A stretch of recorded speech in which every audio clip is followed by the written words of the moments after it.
What up, little tutti fruities? Happy New Year. We are here for our weekly romance oracle and tarot reading. I'm so excited. Also, I'm very excited to announce that the 2025 prediction series is in the can, y'all. Post-production is complete. The marketing imagery is finny. The copy is done, and so now all I have to do is build a stand storefront for Light Love Magick. If for some reason I can't add another storefront to my existing account, I will just list it in my existing stand store. But I will include a link in the description box. I will come back and put it in this video, and I will probably put out other videos and shorts and include the link in all of our upcoming videos as well. So I'll let you know when that officially is ready to go. And another way to keep up with updates from me is my Instagram, Liz Taylor Magick. That's Liz_Taylor_Magick, Magic with a CK, like this channel. I do a lot of updates in my stories, and I do reels over there every day. The shorts on YouTube are the shortest version of a TikTok video that I do every day. That's usually 3 to 5 minutes. Then a 1.5 minute version goes to Instagram, and a 1 minute version goes there. And that's because of the time constraints within the apps. So go figure. But if you ever are curious about those daily short readings, you can get the full reading if you follow me on TikTok at Liz_Taylor_Magick. You can get updates about what's going on with the brand, the channel, me on my Instagram, usually most frequently, and then you're here. So like, share, subscribe, comment. So our 2025 prediction series will have a yearly overview. You will have a quarterly reading, and you will have a monthly reading for each month. And so the quarters are winter, summer, spring, fall, of course, and then the monthly readings.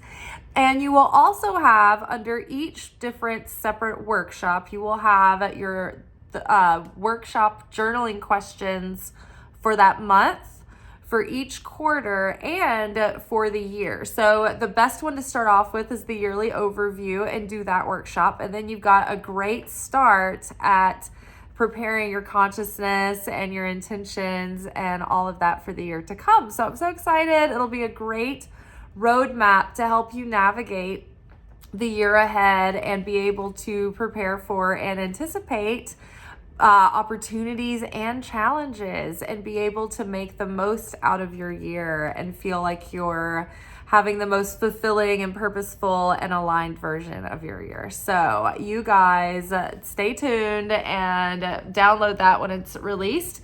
It's only $10. It's incredible. This is maybe the cheapest I'll ever do the yearly readings again. So definitely take advantage of that now. All right, our first card out for the week is forgiving and learning. So I wouldn't be surprised if healing family issues comes up with this. I think, we've all just had the holiday season with family, and it was a really good opportunity to get to circle back and spend time with family again after the karmic cycle had come to a completion, and after we'd had a little bit of time for the dust to settle and to reflect and to embody that new growth. And so we might have felt that, I hope everybody had a great holiday with your family. You may have had new insight and revelation. Maybe you had some disturbances that act as catalysts for forward progress or growth. Or maybe you had a really peaceful, harmonious year with your family this time. Maybe you were able to go back and see people differently this time around. Maybe you could finally tap into a deeper level of understanding and acceptance and compassion for, say, maybe your parent that you have the most friction with, or maybe a sibling that's, caused pain or suffering in your experience. So maybe you felt like a new level of softness and forgiveness emerge because you were able to look at things and experience things from a different perspective this time around. And so I think that was one of the greatest gifts and miracles of the holidays. And I think it really is allowing us to dissolve the hard feelings and any bitterness or bad blood from the past, from the old timeline, and just let it go and purge it and cleanse it and move forward with that new story starting, right? And those new themes, and everybody gets a fresh blank page to start on this time around in this timeline. And they will show themselves, and the universe will either create a space for progress, healing, and growth and progression going forward, or it will make a way for the people to split off of your path who aren't aligned. Or with family, you will be given maybe a new level of acceptance and peace with it, even if the other family dynamics aren't changing. It's like you're going to be able to have a new strength and endure it. Because I know for myself, like, I just realized, like, what I can get through this. I don't have, like, I can anticipate that people are going to be the people that they are. And instead of wishing that there's somebody that they're not, just try to have the best time you can with them. And as adults, as awakened, spiritual, sovereign adults, we can choose to do our best to not take our people's perceptions and projections and their stuff and their consciousness personally. If we know that they were always like assigned to play that character, that part, that role in our lives, is it easier to just not let it bother us anymore, not let it be another cycle of the wounded, healer kind of thing? Can we just have perspective and not take it in? It's like you see it for what it is. The illusion has been outed, and like the smoke and mirrors have been pointed out. And so it's like once that kind of happens, like in a haunted house, for instance, you're going through the haunted house and you get over the fact that like someone's going to be in every corner, every blind turn, and they're going to jump out and scare you. And so if you anticipate that, then it's not startling at all. And then you can sort of relax into the space and start looking at the production of it all.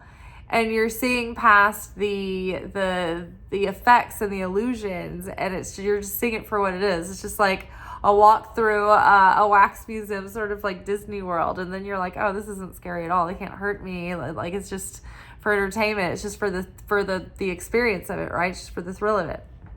So, if we can see past the illusion of being inside the soap opera and believing the story, if you can realize that on a cosmic level, we're all playing these parts and we're all reading off the teleprompter in order for the scenes to play out, for the soul healing to occur, for the awakening, to see the parts of ourselves that need work or need attention. And then to be able to, direct our efforts there. So forgiving and learning, as you release and heal the past, you experience more love in your present moment. And so part of having that deeper healing of the past and really letting that go, it's accelerating our alignment with our higher destiny.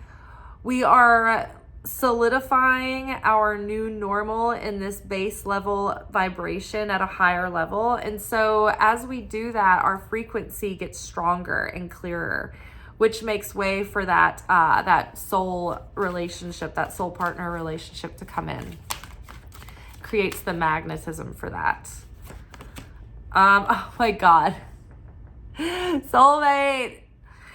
Yes, this is your soulmate. So again, reinforcing what we just said, the more you allow your heart to be filled with compassion and love and acceptance for the people in your life that you've been born into with, You know, it's different when you choose the people that are in and out of your life, but family are absolutely 100% guaranteed assigned to us by the Creator, by the other side. We all agreed on this when we came here. And so if you can look at it like that, like when we take the black and white versus seeing things on a spectrum, it's like if we can take the black and white thinking and apply it in the right way. Like, yes, this is black and white. Like, my family was assigned to me. Whatever difficulty I had with each of those family members was part of the assignment, as well as the strengths and the good parts as well. They were all there as this unique stew to create the playing field for which all of these characters, this soul family, to work out their tikkun. That is their soul correction that we play out over lifetimes and lifetimes. I talk a lot about tikkun on this channel in different times, so forgive me for oversimplifying this, but I just try to think of a way to describe it to you in such a way that you can process it quickly to get on the same page. But if you don't know what tikkun is, it's the Hebrew concept that is similar to karma. It's like our soul has this imprint, this workbook with it when we come to earth. And each one of our souls came from the root soul of Adam, archetypal Adam and Eve. Adam Kadmon was the root soul of all the souls of mankind. We've all come from that. So we are soul family, and we do have these little groups that we're close to, right? And so we have these assignments when we come to this world, but part of our universal reality as human beings is that we're given this bag of tricks. It's this bag of density and assignments to elevate the sparks of light that we lost to the darkness during that original sin of Adam and Eve when they fell from the garden. And so, without going into too much detail about that, basically, when we consider physics, the law of conservation of matter says that matter cannot be created nor destroyed. And so the evil that was left over in the cosmos, the refuse, when it was all the void was separating the chaos into formation, there was this leftover stuff that was putrid and impure. And so that was like the density that became the evil mass, the dark mass of the universe. And so we can't necessarily eradicate it because then there would be a vacuum. We need it to sustain the stability of reality and time and space. And so our assignment, though, we can't accept the evil, but it is our assignment to seek that darkness out in the cosmos and repair it and heal it and shine light on it and transmute it so that it is forevermore on the side of light. And so you see my cosmic scales back here, which is a reminder that we are always, each one of us, contributing to where the scales are tipping. And so how we do that, how we create that impact in the cosmos, is that when we come to earth, as each of us are assigned, we have a spirit that is the pure, uncorruptible part of us, that is the piece of the light of the Creator, the pure source light of the Creator as expressed through us. Our personality and our individualism is held in this soul that we have, that is united with this spirit that we have.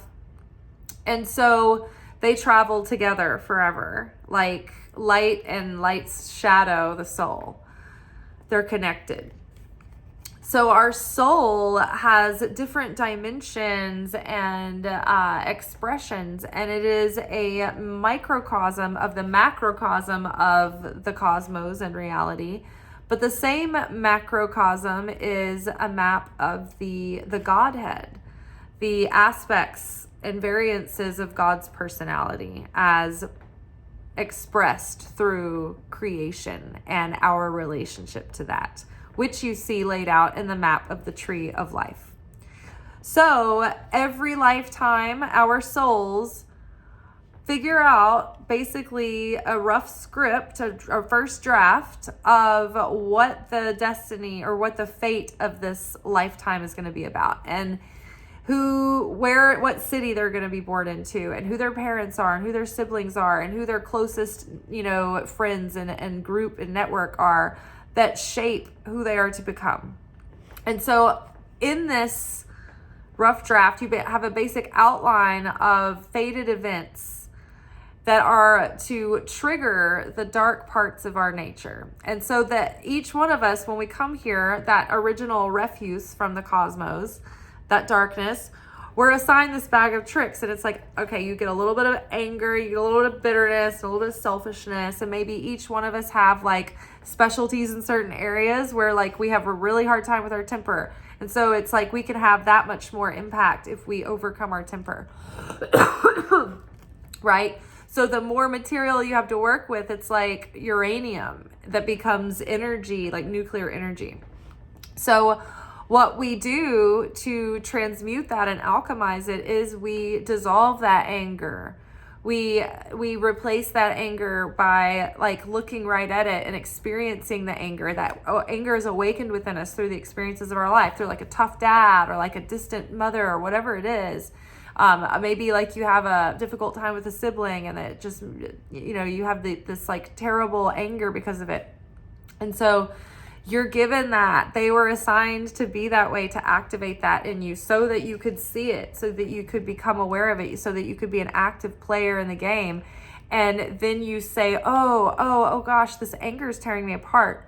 I need to do something to heal this anger. I need to process. I need to experience this anger, give space to it, allow it to speak its, have it say, speak its truth, speak its peace, and then lay it to rest and resolve it and change, like really examine your perspective on why that event made you feel the way that you felt, how you, like what resulted from it, really go back to the roots of the origin of this anger, the origin story of it. And how can you change the way that you perceive this and see this, that can change the way you feel about it. And so that's an example of, that alchemy. It might be sorrow, it might be sadness, it might be insecurity, it might be selfishness. It might be the tendency to be overly merciful and giving to others to a point where it causes destruction, right? And so each person has a tikkun of either the right column tikkun or the left column tikkun. A tikkun of mercy or a tikkun of judgment. And so the merciful, the right column people tend to be overly generous and overly nice and overly giving. And so they kind of get depleted and taken, advantage of. And so they have to learn how to set boundaries and how to give in a healthy way so that they are also trustworthy, but they're also not like causing others damage by overly giving to them. And so that is one half, and they get very varied based on like your astrological natal chart. It gets very, like each astrological sign has their own array of tikkun and strengths. And so you can see how it all like builds like your natal chart, and you can get a lot, you can have a Kabbalistic natal chart read to understand your tikkun in this life. And so the other side is a tikkun of judgment. So these people have a left-hand column tikkun, and they're more of the selfish people. They're more of the people that fall on the spectrum of narcissism and sociopathology, who are self-centered and self-serving and negative. Maybe they're fearfully driven, or they are driven by their insecurities. It's like a more negative column, but they have weaknesses in that way, so that they're impulsive based on their fears. So as we correct our tikkun, we elevate our consciousness and soul, and we go through the levels of merit to merit having a soulmate, right? And you get to a certain point with one of your soulmates. We have many soulmates, but like Kabbalah sees relationships as being at these levels. And the first is practice mates, or no, sorry, they are first mates. And those are people that we date casually, that we don't have really any real relationship with. It's just maybe go out a few times, or it's just, very superficial. Then there is a practice mate, and those are the people that we learn how to be boyfriends and girlfriends, or girlfriends and girlfriends, or boyfriends and boyfriends with. It's like we learn how to have a relationship that's not just, like surface level, no structure, no commitment. Like, this is like, you're learning how to have commitment. You're learning how to communicate. You're learning how to share your world and your life with someone. Now, then the relationships get more serious, and they're called tikkun relationships. And these are the relationships where you do the heavy lifting, and you do get the blood, sweat, and tears out of like the deep stuff that comes out, so that you can really get to the root of your pain and what drives you, and your codependency and your issues and all of that stuff, so you can work through it, see it all, work through it all, so that then you graduate to a soulmate level relationship where you have some wherewithal, where you know your stuff, you know how to work with it, you know how to identify it when it's coming up and navigate through it. Nobody's perfect. We're always going to be a work in progress, but it's like you've become an active player in the game. You can also, like, you are interdependent enough to be full and whole and complete on your own. You've developed your own spiritual relationship, your relationship with yourself. And so you don't need someone else to fill your cup. Your cup is full. But you can enhance someone else, and they can enhance you at this point. And so a soulmate relationship is when you meet someone you're equally yoked with in that way, who you have like mutual compatibility and reciprocity and intention with. Then you can come together in a soulmate level relationship where you can both be whole individually and be more together, and the love that you have and the purpose that you share together spills out and actually has a positive effect on the world around you and the world at large. And so you are supportive of one another in your journey. You grow in a parallel way. It's not to say that you're always going to be perfectly happy and never get on each other's nerves or never have problems or never challenge one another, but you challenge each other in just the right ways, and you support one another in just the right ways, and you enhance one another in healthy, expansive ways, and you become your better selves because of it. So, soulmate relationships. So we're getting to the point where the more that we can forgive and fill our hearts with that compassion, we're getting to a place where we are, like I said, vibrating at a truer, authentic frequency, more like our higher self. And so the more that we do that tikkun healing, the more of that, transmutation and transformation and alchemy and growth and elevation that we do every day, our destiny gets rewritten just a little bit. And the next day the script gets written a little bit better, with a little less chaos and a little less process and a little more aligned with that higher destiny, the more that we build affinity with that higher self. So there's a lot of incentive in doing the work, because you are literally changing and shifting your destiny. Release your ex. So as well as forgiving and learning with our parents, we're forgiving and learning from our past relationships, and we're not harboring anger and bitterness. We have to let that go, because anger and bitterness, even though it might be justified, is actually preventing love from coming in, because your heart is not radiating love, and therefore your soulmate can't pick up on your loving signal, your love signal. It's just hearing like, woe is me, I hate that person's guts, I curse them, and that's not sending out love vibes. We want to be sending out love vibes. So release your ex. Don't hold on to hopes for people to come back from the past. The old timeline is over. We don't want to have any more chaos in one more eclipse season. Like, it's like, how the longer you hang on, the eclipses get worse and worse and worse. Like, we are in another dimension now. Like, you've got to cut the cord, or else it's going to hurt. It's going to get ripped. So no more. Release the past. The future is in front of us. It is a new story. It's, Netflix series Us season 2. New characters are coming in to the mix. So hold out. It usually takes a couple of episodes, to get going, and then like the, exciting things start happening in the plot. So be ready. Don't have that space occupied. Mentally, emotionally, vibrationally, or literally. It all matters. Okay, what's one more card? Oh, well, 2 came out. So we have romantic feelings. Your feelings are real and worth exploring. So maybe you're going to be having some romantic feelings soon that are worth exploring. And playfulness.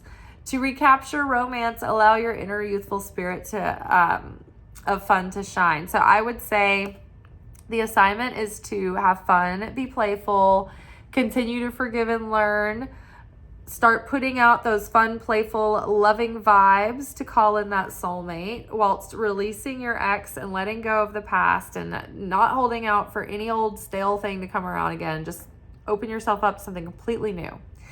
And be on the lookout, because your romantic desires are worthy and valid, and there is a person for you set aside. If you feel that longing for that partner, they're out there.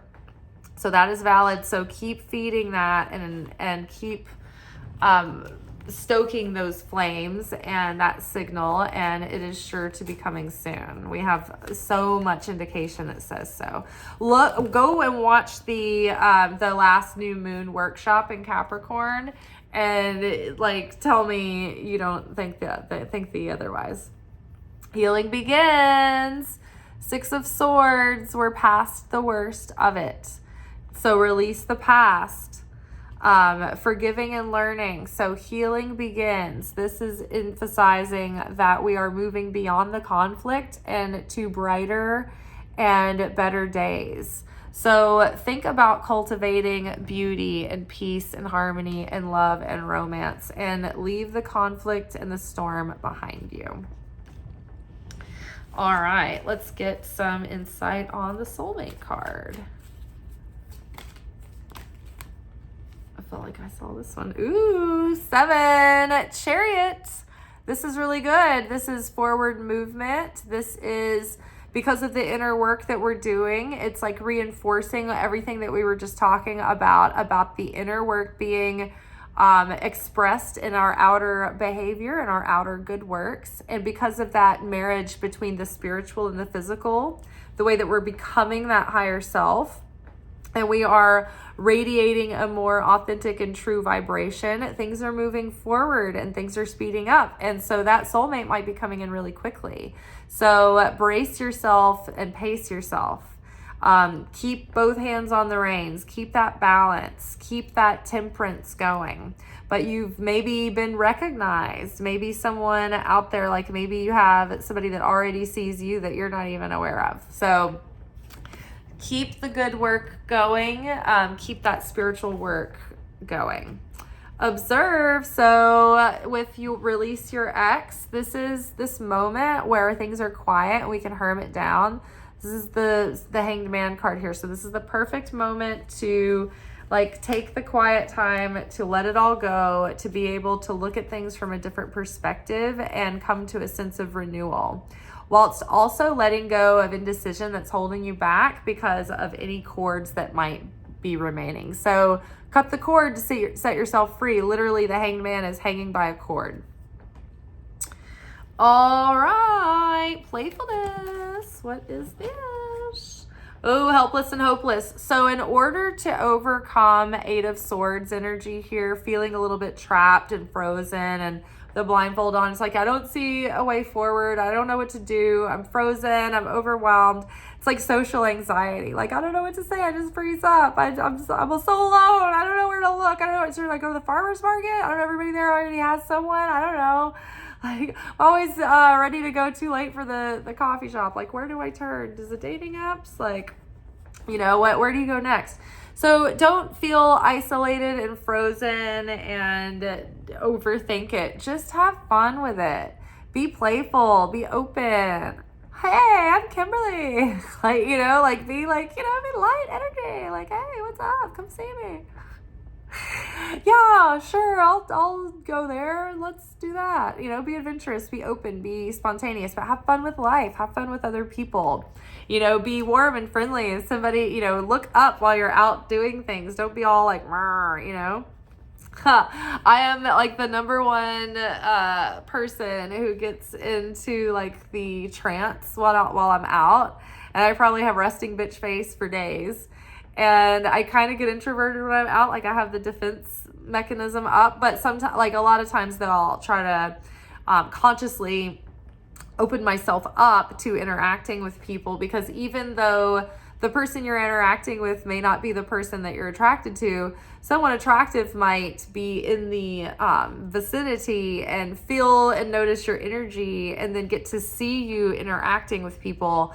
And that's very attractive. Like it's usually when we see people who are like, they're unaware that they're being observed, but they're in their element and they're just being themselves, or you're like, oh my God, that person's so cute, you know? So be open, be approachable, be playful.